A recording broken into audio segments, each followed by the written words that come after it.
वित्त मंत्री निर्मला सीतारमण ने आज 1 फरवरी को अपने कार्यकाल का छठा बजट पेश किया है। पिछले साल की तरह यह बजट भी पेपरलेस बजट की तरह पेश किया गया।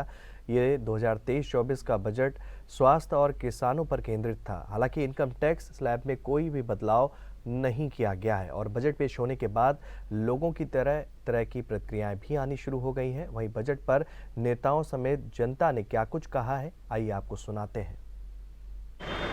आम जनता को बजट से काफ़ी उम्मीदें थीं। सभी लोग इंतज़ार कर रहे थे वित्त मंत्री सीतारमण बजट जारी करें। बजट जारी हो चुका है। आम जनता का ख्याल कहां रखा गया है, कहां अनदेखी की गई है, हम बात करेंगे यहां के व्यापारी नेता संजय पटवारी से। संजय जी, बजट जारी हुआ, कैसा लग रहा है? देखिए, देश के वित्त मंत्री निर्मला सीतारमण जी ने अंतरिम बजट जो पेश किया है, मुझे लगता है विकासशील देश का ये विकसित बजट है और निश्चित ही इससे देश को कहीं ना कहीं ग्रोथ मिलेगी। 11 लाख करोड़ से अधिक का बजट माननीय वित्त मंत्री जी ने प्रस्तुत किया है और उससे जहां एक और हवाई यातायात, सड़क यातायात, रेल यातायात में काफ़ी लाभ मिलने वाला है, वहीं दूसरी ओर निजी उद्योगों को भी बहुत सारा लाभ मिलेगा। मुझे लगता है कि विकसित देश का विकासशील बजट है और आने वाले समय में इस बजट से देश प्रगति की राह पर जाएगा।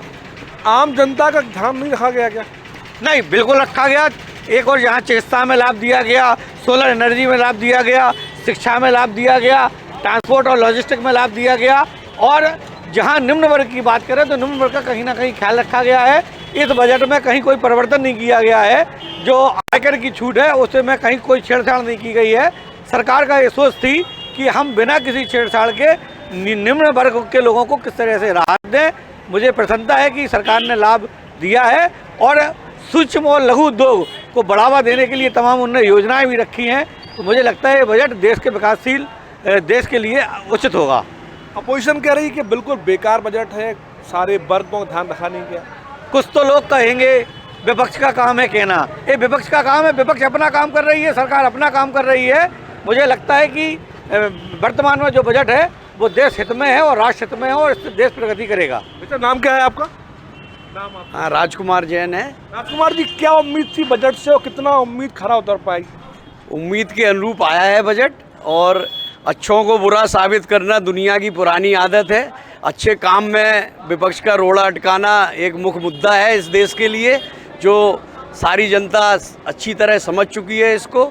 इसलिए जो बजट है वो आम आदमी के अनुकूल है, व्यापारियों के अनुकूल है, सबके अनुकूल है। बहुत अच्छा बजट है। बेटा, नाम क्या है आपका? ओम प्रकाश साहू। साहू जी, आम आदमी की ज़रूरत क्या क्या है और किस किस तरह की राहत चाहते हैं सरकार से?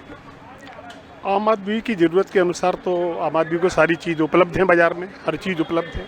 अब कभी कभी मार्केट में थोड़ा सा उछाल हो जाता है, फिर उसके बाद नमी आ जाती है, तो ये तो फ्लक्चुएट है, मार्केट की आदत है, मार्केट में चलता रहेगा। बाकी हर चीज़ बाज़ार में भरपूर उपलब्ध है। आदमी की जो भी आम आदमी की ज़रूरतें हैं सारी चीज़ें मार्केट में उपलब्ध हैं और रेट से उपलब्ध हैं।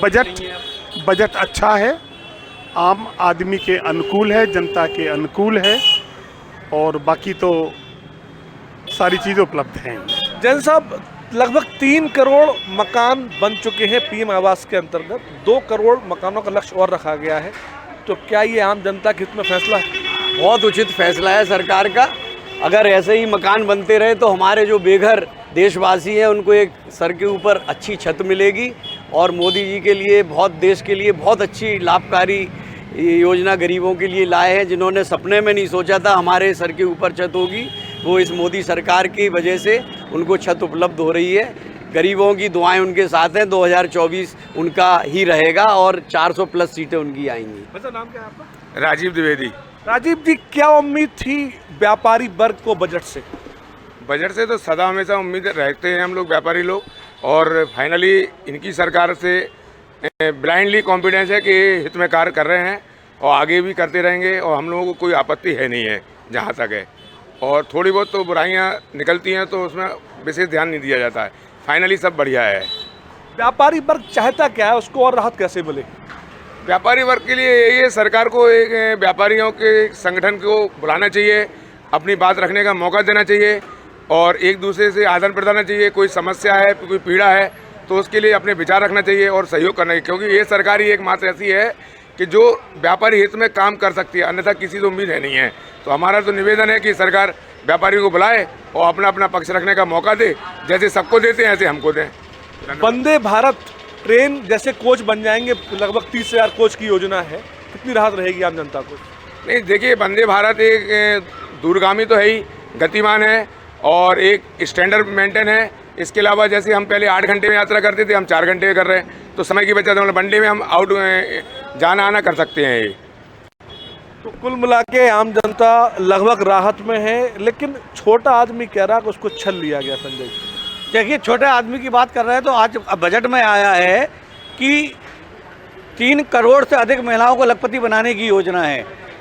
जो छोटा तबका है, चाहे महिला हो, चाहे बुजुर्ग हो, चाहे आम युवा हो, उसको कहीं ना कहीं रोजगार देने की बात की गई है, उनको छत देने की बात की गई है, उनको कहीं ना कहीं लघु उद्योग में एडजस्ट करने की बात कही है और महिलाओं को भी कहीं ना कहीं लाभ देने की बात कही गई है। तो मुझे लगता है कि ये बजट अच्छा है। किचन पे भी बोझ नहीं पड़ेगा महिलाओं की, और उन्हें रोजगार भी मिलेगा और उन्हें छत भी मिलेगी, और 3 करोड़ से ज़्यादा महिलाओं को लखपति बनाने की भी योजना है। तो सरकार का पूरा ध्यान हर तरफ है, और वो जो सरकार सोच रही है उससे देश का विकास होने वाला है। जी, क्या ये मान लिया जाए कि मुफ्त की रेवड़ियाँ बंटने वाला वक्त जा चुका है अब? नहीं, मुफ्त की रेवड़ियाँ तो बंटना समाप्त होना चाहिए, और जो ये सरकार बांट रही है उसे भी बंद कर देना चाहिए। मुफ्त की कोई चीज़ कभी सार्थक नहीं होती है, मुफ्त की चीज़ मुफ्त में होती है और लोग उसका दुरुपयोग करते हैं।